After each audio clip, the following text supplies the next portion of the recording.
Então vamos lá para a nossa primeira aula de dermatopatologia. Nesse primeiro momento, a gente vai discutir as principais alterações ou as mais comuns, né, alterações tanto benignas quanto não, quanto malignas, como também não neoplásicas, tá? Mas é para que a gente possa entender a dermatopatologia como um todo, ou pelo menos boa parte dela, a gente tem que ter em mente, né, a pele normal, pelo menos então vamos relembrar o que é a pele normal. Então, a pele é dividida em epiderme, derme e hipoderme. E olha só que interessante.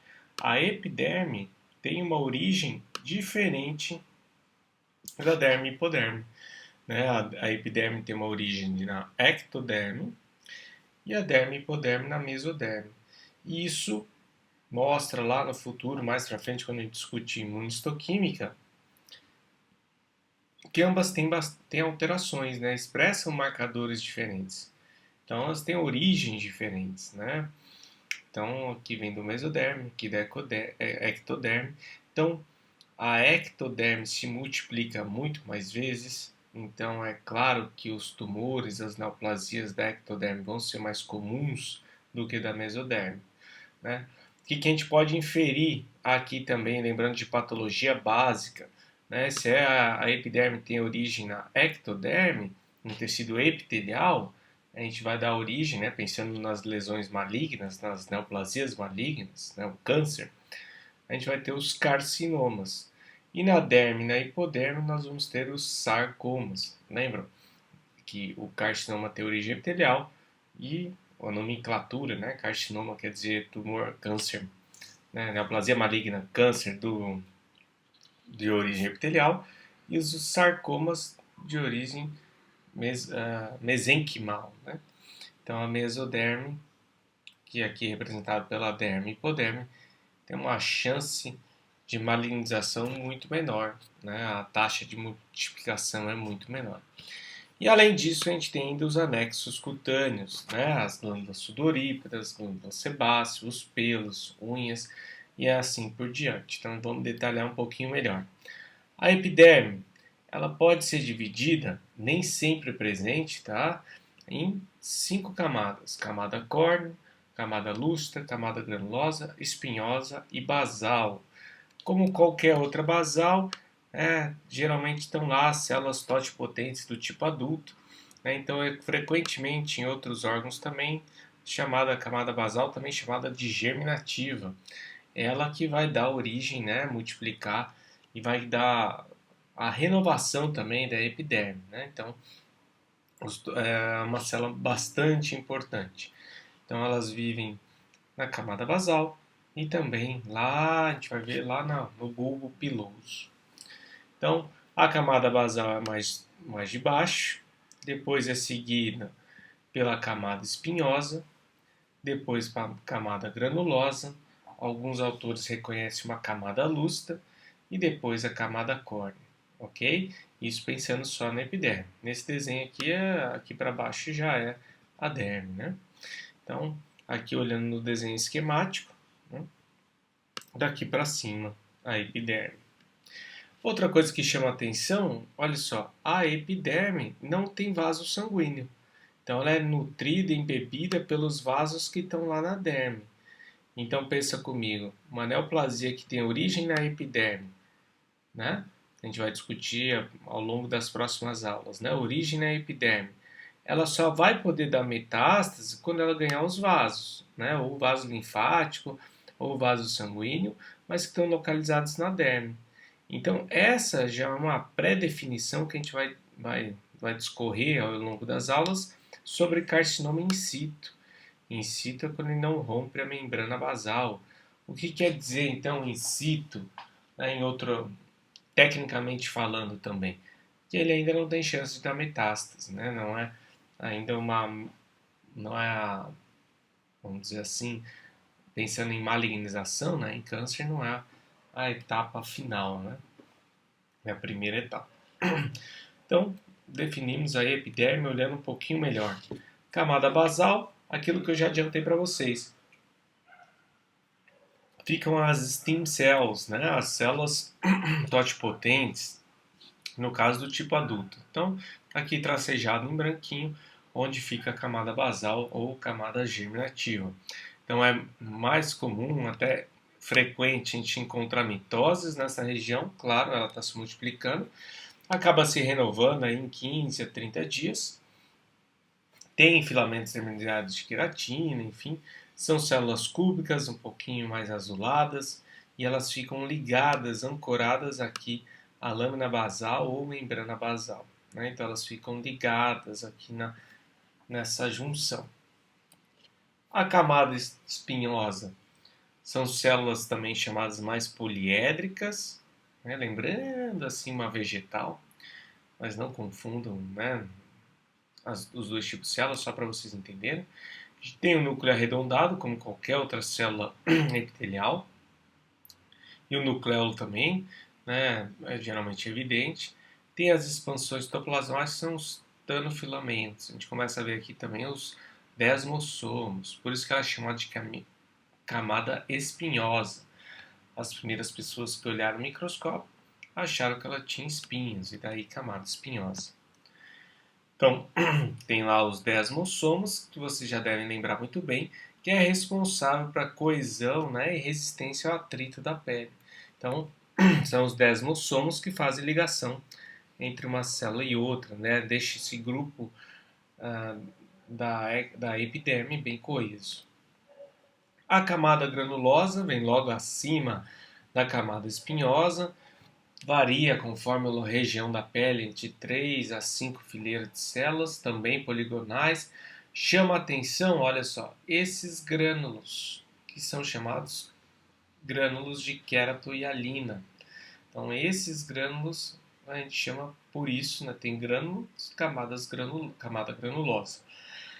Então, a gente consegue observar mais frequentemente aí na camada granulosa os grãos de queratohialina, né, que acabam protegendo também dos raios solares. Né? A camada lúcida vem logo acima da granulosa.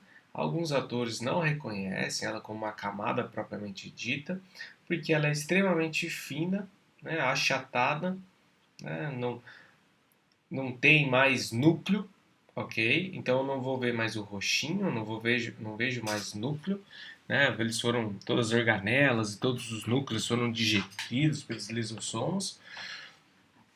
Nada mais é do que queratina compactada.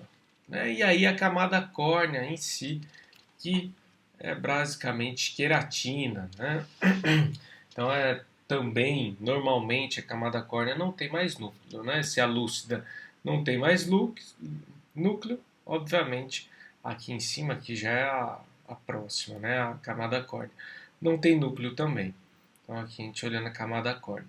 E claro, a camada córnea vai variar conforme a pele, né? Se é a pele fina ou pele grossa. Então, daqui para frente, veja bem, vocês que vão estar na linha de frente, daqui um pouco, vão fazer biópsia de pele, vão olhar o paciente, né? Independente da área que vocês vão seguir. Sempre que fizer uma biópsia, informar a localização da biópsia. Né? Porque tem regiões que é comum ter pele grossa, né? Como a palma das mãos, solos dos pés. Normalmente eu não tenho pelo, não tenho melanina, ou tenho muito pouco. Né? Também não tenho glândula sebácea, ou seja, eu não tenho muito anexos cutâneos. E a camada córnea geralmente é espessa, né? E chama bastante atenção. E juntando, dá para ver bem as 5 camadas. Aí geralmente fica com 1,5 mm, 2 milímetros.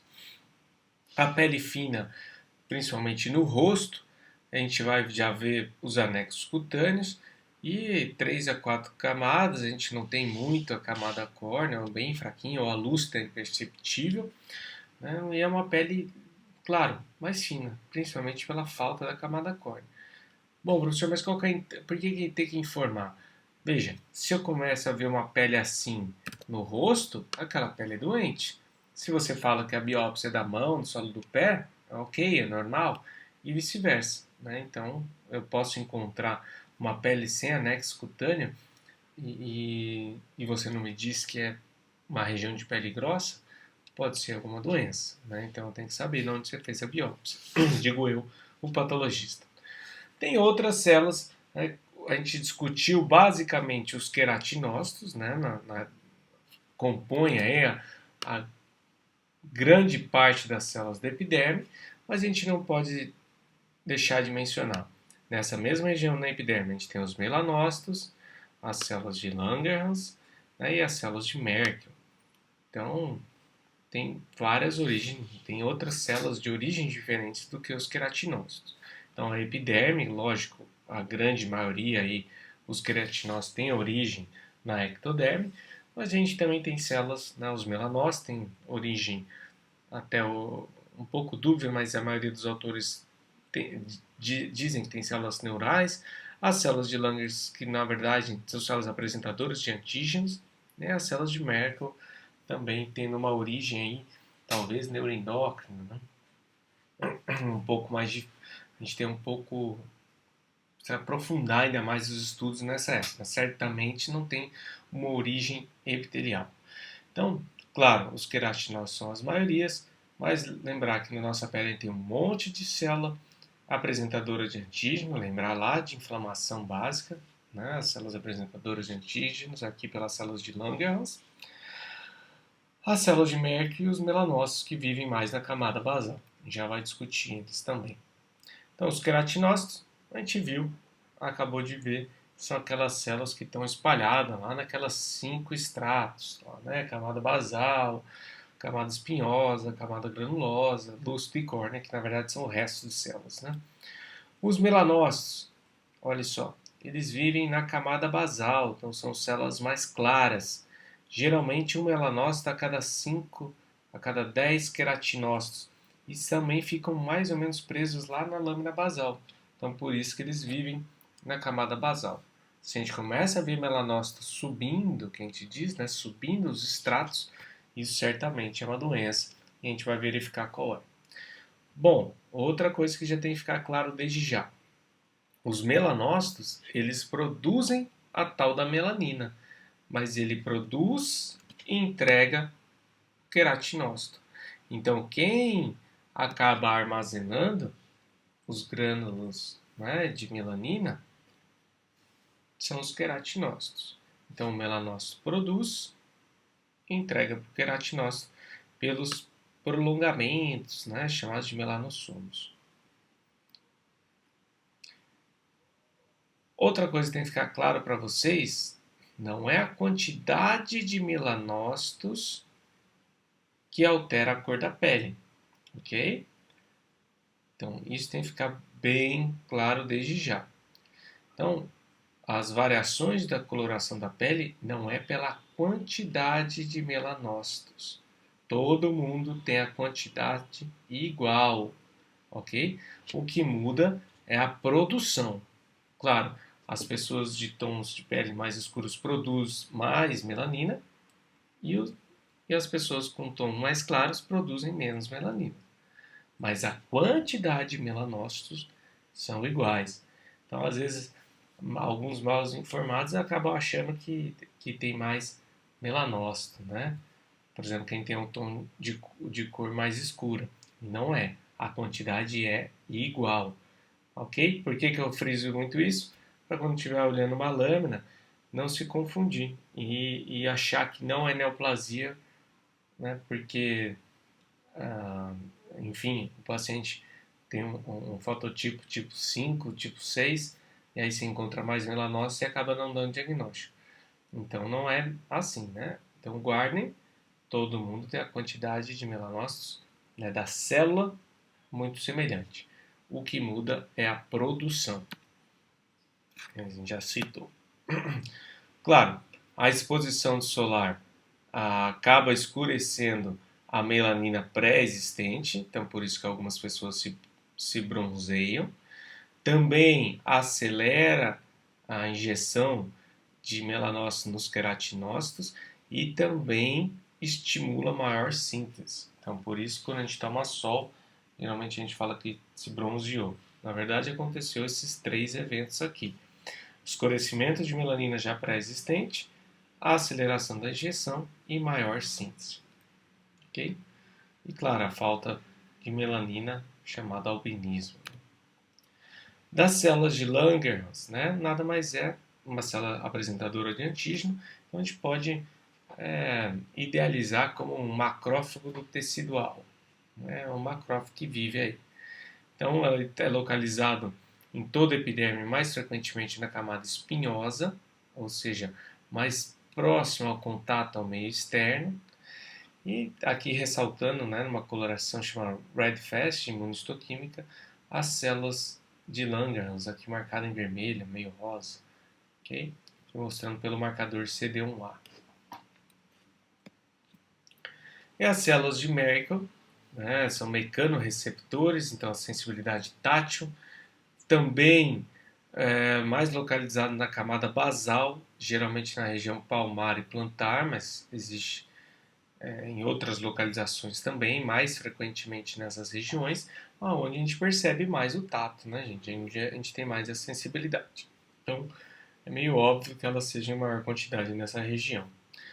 Tá? Então, também vivem lá na camada basal. Falando sobre a derme agora, né? Lembrar, tem origem diferente, né? Tem origem mesenquimal, na mesoderme. Então, expressam outros tipos de marcadores. Então, a gente tem tecido colágeno modelado e não modelado, fibras elásticas, enfim.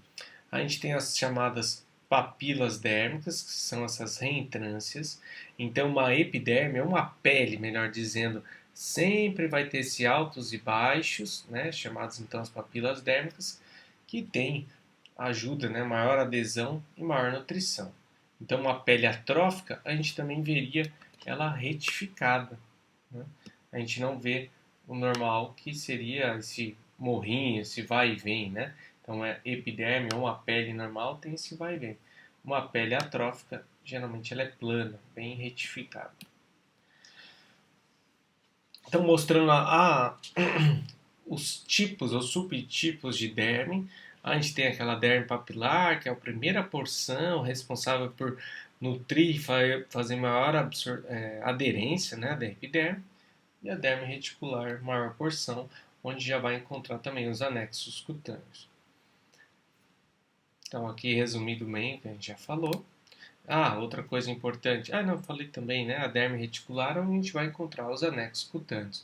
As glândulas sudoríparas, sebácea, o início dos pelos e assim por diante.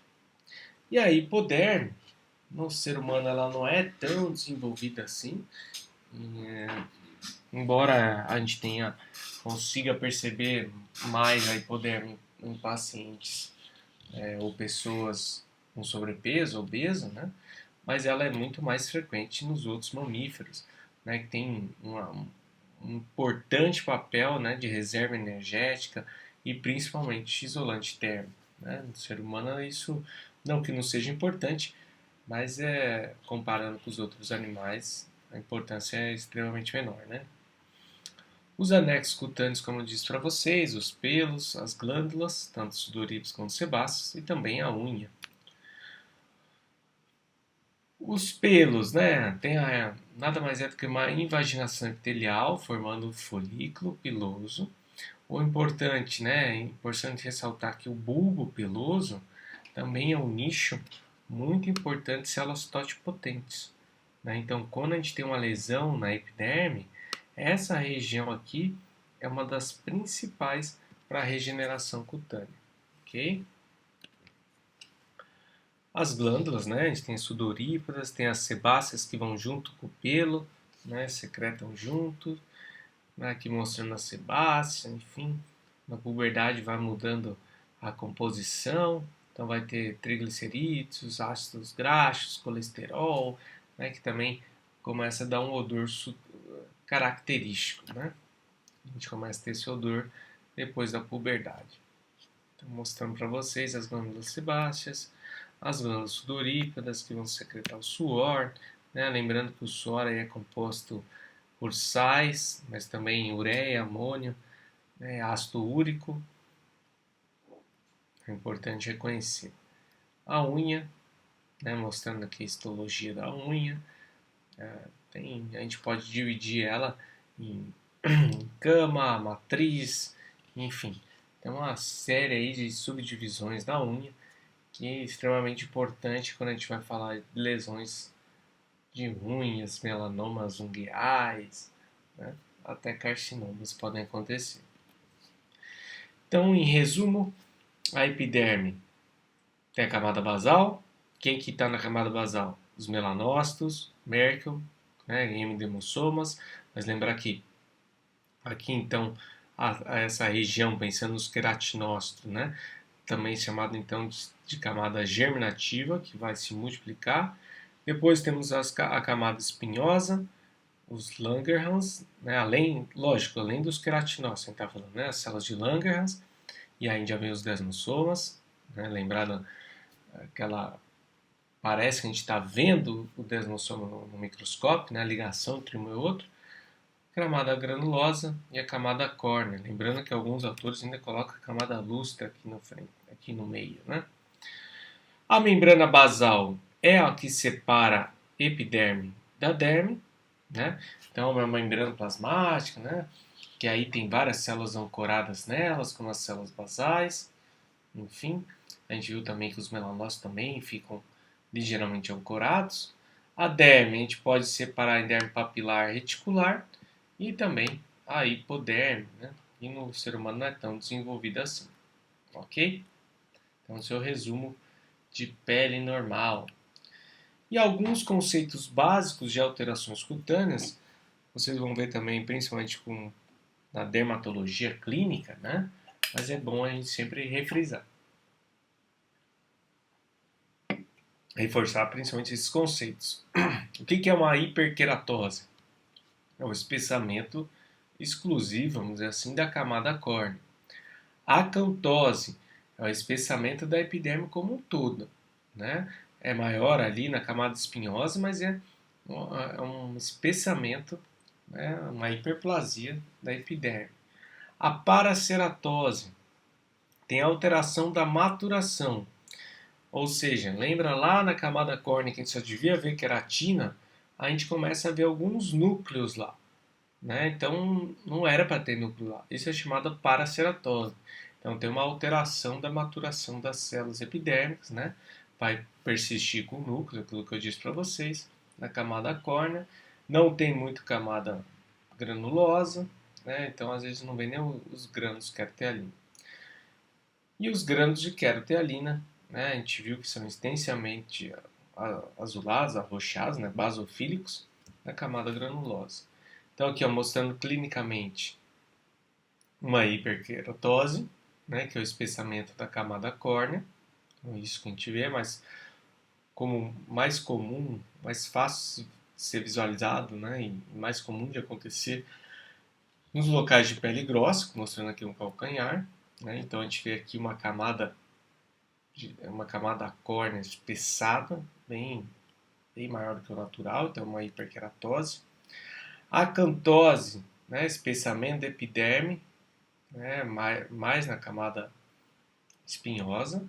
Então a gente vê, olha só, né, toda a epiderme está espessada, né? A gente geralmente vê 5 camadas, né, mas está bem espessado. É mais a espinhosa. A paraceratose, olha só, bem comum na psoríase, né? Todas essas alterações histológicas, elas nos norteiam na biópsia o que está acontecendo na clínica e vice-versa. E a gente consegue colocar em grupos de doença.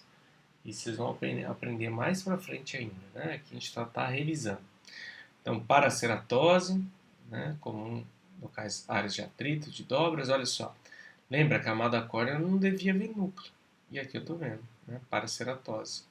Então, estou vendo núcleo na camada córnea, então uma paraceratose. Aí mostrando os grãos queratalino, a gente vê em outras figuras também. Então, entrando nas principais alterações cutâneas ou as mais comuns, nem entrando na neoplasia ainda, né? A primeira que a gente vai discutir é a ceratose seborreica, ok? Então, aqui está a definição, depois vocês olham com calma o slide que eu vou fornecer para vocês, mas é mais fácil discutir diretamente a figura, né? Então, são máculas acastanhadas são aderidas à pele, tá? São bem aderidas, circunscritas e varia aí de alguns milímetros a 2 centímetros. Então, às vezes ela é confundida até com neoplasia, né? Então, isso aqui é uma típica ceratose seborreica. Então, uma placa achatada, acastanhada, bem delimitada, e a superfície ela é verrucosa, ou seja, isso aqui ó, cresce, isso aqui é como se fosse sei lá, uma grande couve-flor, vamos dizer assim, né? Juntando, e graxenta.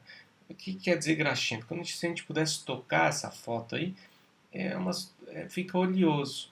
Mas nada mais é, a gente vai olhar nas figuras, que é camada córnea, né, queratina acumulada. Aqui na pele normal a gente também produz, está trocando sempre a pele, então a camada córnea vai saindo, a gente vai trocando, então aqui está em contato com o meio externo, a gente vai trocando mais fácil, não é difícil a pele ficar totalmente oleosa.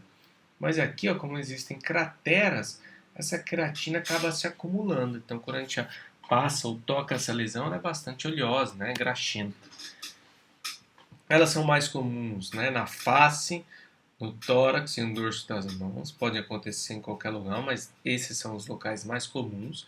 E, claro, em pacientes idosos, que vai levando tempo para acontecer. Então, se a gente olhar aqui na definição, alguns sinônimos que a gente não deve usar, né? Ceratose senil, quer dizer, do idoso, não. Cracas do envelhecimento. Elas são tão comuns a partir da quarta década, mas mais ainda, sexta, sétima década, que a gente acha que isso é sinal de velhice. E não, né? É uma lesão cutânea. Às vezes ela é tão feia, olha só, que ela confunde com melanoma. A gente vai ver nas próximas aulas aí, melanoma. Vocês vão ver que essa figura, o diagnóstico diferencial é bem importante. E às vezes, isso vocês não podem esquecer, aparecem múltiplas, muitas. Isso é chamado de sinal de Leser-Trelat. Isso é extremamente importante porque geralmente é uma manifestação paraneoplásica. Vocês lembram o que é uma manifestação paraneoplásica? Não está diretamente ligada à neoplasia, né? Não é câncer aquela lesão, mas ela acontece junto, então por isso né? Ao lado da neoplasia. Geralmente, nesses sinais de Leser-Trelat, o adenocarcinoma de estômago, cólon, mama e alguns linfomas, ok? Então, cuidado com aqueles pacientes que vão procurar vocês por outras queixas, por outros sintomas, geralmente idoso, e você encontra muitas ceratoses seborreicas. Então, geralmente, ali pega o pescoço como um todo, e isso é chamado de sinal de Leser-Trelat. Então, por mais que ele vá te procurar por outras queixas, você deve abrir uma investigação, principalmente nesses sítios aí, estômago, cólon e mama. Né? E em menor grau aí também os linfomas. E como é que a gente olha isso no microscópio, né? A histopatologia da ceratose seborreica. Então, uma hiperceratose, lembra o que é hiperceratose? Tem aumento da camada córnea. Acantose, lembra o que é acantose? Espessamento da epiderme, principalmente pela camada granulosa, né? Espinhosa. Espinhosa e granulosa, mais a espinhosa. Papilomatose, ou seja, cresce em forma de papilas, e proliferação das células basaloides. Então, para quem não estudou, assusta, parece que é uma neoplasia, porque tem proliferação das células da camada basal, hiperkeratose, acantose e papilomatose. Como é que a gente olha então no microscópio? Então, eu tenho uma acantose. Detalhe, tá? O que é a acantose? Lembra que é o espessamento da epiderme, mais a espinhosa, né? Isso é a acantose. Uma acantose irregular, isso é importante, tá? Por exemplo, psoríase faz uma acantose regular. Essa aqui irregular, o que quer dizer? Que essa, olha só, cresceu até aqui, essa epiderme, ó, até aqui. Essa aqui, ó, um pouquinho mais para cima. Essa, um pouquinho menor para cima. Essa, um pouquinho mais para baixo. Isso é uma acantose irregular. Isso serve para a gente começar a construir os diagnósticos diferenciais. Bom, eu tenho ainda proliferação, a gente viu, das células basaloides. Geralmente elas ficam pigmentadas, ok? Lembra também o melanócito está na camada basal, então as primeiras que ele entrega ali pode ser a do lado, né? Como está proliferado, a gente começa a ver, ó, aqui tá vendo num outro ângulo, fica difícil para vocês enxergarem, já vai ver mais fotos. E pérolas córneas. As pérolas córneas é os que nos chamam bastante atenção, olha só. Como está crescendo a epiderme para tudo quanto é lado, quando a gente está olhando a lâmina que é em 2D, parece que a gente está vendo, é como se a gente tivesse vendo a porção superficial, né? Então a gente está olhando aqui de encontro como tivesse crescendo a epiderme por nosso olho aqui no microscópio, né? Essa aqui no sentido da própria lâmina aí que a gente fez. Então lembrar que lâmina a gente está vendo em 2D. Então acaba formando essas pérolas córneas, né? Bastante característica. Olha só, a gente vê aqui a acantose, né? Espessamento da epiderme, irregular, cada uma numa espessura. Ó, proliferação da camada basal, ó como a camada basal está mais exacerbada, tem 2 ou 3 camadas, geralmente também pigmentadas, ó, acastanhadinha, a gente vê aí pigmento de melanina, e os pseudocistos córneos ou pérolas córneas. Olha essa aqui, essa imagem mais interessante. Tem a acantose, as pérolas córneas, né? E o espessamento da basal também pigmentado, né? Então isso aqui está fazendo um vai e vem, aqui também é basal, ó. Basal, basal, basal, tudo isso aqui é basal. De novo para vocês, gravem bem essas figuras, até porque eu gosto muito de cobrar as figuras histopatológicas de pele na prova. Porque se a gente está estudando as principais alterações de pele, né, o maior órgão do ser humano, né, a gente faz o diagnóstico a olho nu. Os pacientes vão procurar por um problema de pele. Então, as principais doenças de pele, as principais neoplasias, vocês precisam sim conhecer ao fundo, ok? E aí, para encerrar a aula de hoje, outra alteração benigna bem importante, as verrugas. Então, vem lá do papilomavírus, né, lá do HPV. Então, toda verruga é pelo HPV. A gente tem mais de 130 tipos de HPV, né? Cada ano que passa a gente descobre algum outro HPV, então ele é extremamente comum. A gente tem vacina. Lembrar que a vacina ela faz proteção contra a quadrivalente, né? Vai entrar talvez uma no mercado, uma de 6 e uma outra de 8, mas a que a gente mais tem aí é a de 4, né? A tetravalente, que pega os dois principais malignos e os dois principais benignos, mas alguns acham que tem alguma reação cruzada, né? A gente não tem uma vacina que cobre os 130 tipos, mas a gente cobre os principais e aqueles, especialmente aqueles malignos, né? Então, as infecções na pele de HPV, as verrugas vulvares, certo? Lá na vulva, 70%. Vulgares, desculpa, não vulvares, as verrugas vulgares, depois a gente vai falar das vulvares. Então, as vulgares são as mais comuns, 70%. Faz o fenômeno de Kavner, ou Kavner, né? Vocês já devem ter escutado isso lá na aula teórica. Então, onde eu tenho trauma, são locais que mais comumente aparecem as infecções pelo HPV, ou tem a manifestação, né, das verrugas, a gente vai ver. Geralmente pelos HPVs 1, 2 ou 4, mas tem uma série de outros aí que podem causar. As verrugas plantares, né, também chamadas plantares lá nos pés, né, nas plantas dos pés, mais comuns. Também chamado de olho de peixe, então aquilo também é uma lesão por HPV. Você vê como é extremamente comum, né? Também pelos mesmos vírus, né? E as verrugas planas, aí pode aparecer na face, pescoço, enfim. Não necessariamente faz aquele crescimento em papila, né? As verrugas planas. As plantares também costumam ser planas. Então, o 3 e o 10 são os mais comuns. Isso é bem importante vocês saberem. Quando a gente olha um vírus HPV, A gente quer saber qual ele é, qual numerinho ele é. Por quê? De acordo com o número dele, a gente sabe se ele é um HPV de alto risco, risco intermediário ou baixo risco. Mas alto risco do quê? Risco do quê? Risco de malignizar, de virar um câncer. A gente sabe, por exemplo, que no colo uterino, o 16 e o 18 são frequentemente ligados ao câncer de colo do útero. Então, se tiver uma lesão, pelo 16 e o 18, certamente a chance de malignizar é maior do que do 6 e do 11. Né? Lembrando que também, hoje em dia, a gente fala sempre, HPV, câncer de colo do útero, HPV, câncer de colo do útero, né? Mas não, né, gente? Hoje é a orofaringe, mesmo no país já está passando o cigarro como maior causa de câncer de garganta, né, de boca, né, o HPV, já está passando o cigarro, né, principalmente pacientes jovens.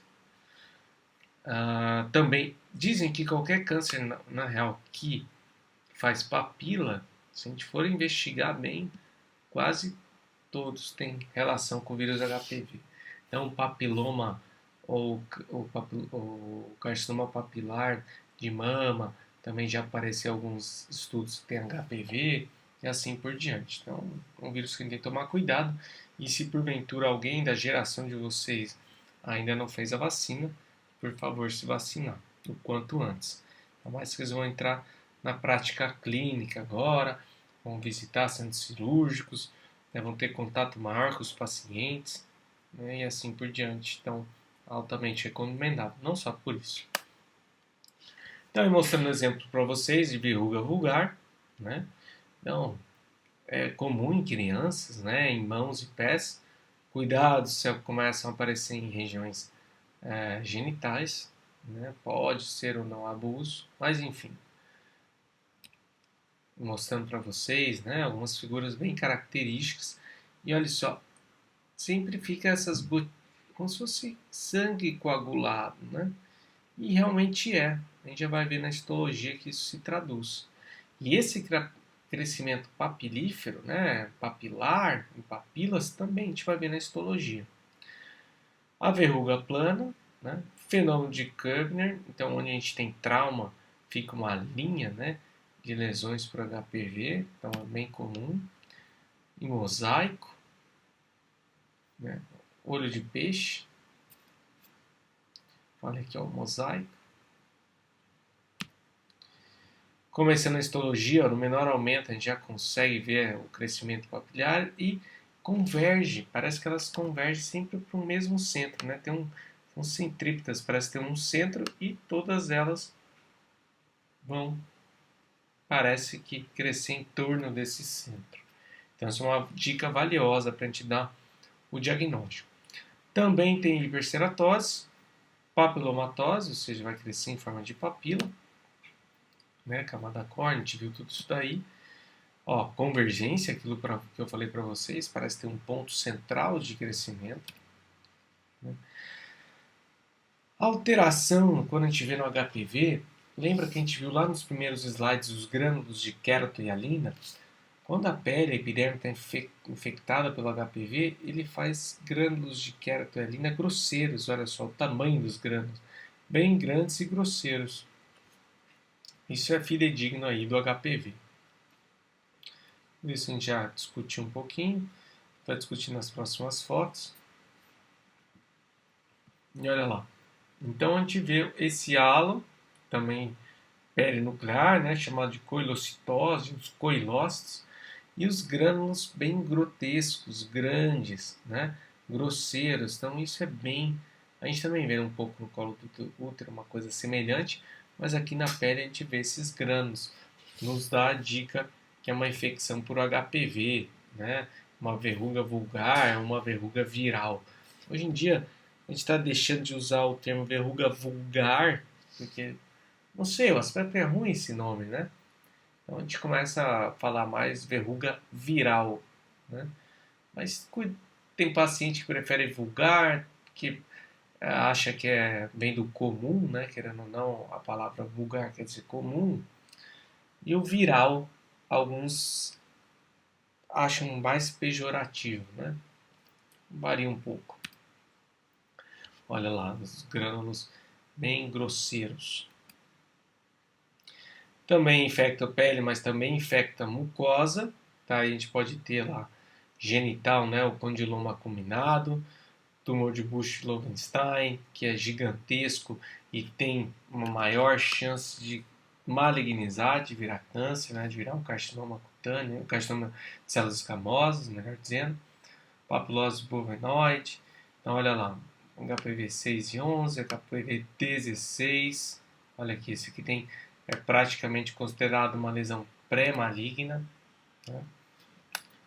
Aqui mostrando o condiloma, claro que fotos de livro, né? Que eu quero dizer bem fácil de ser diagnosticado.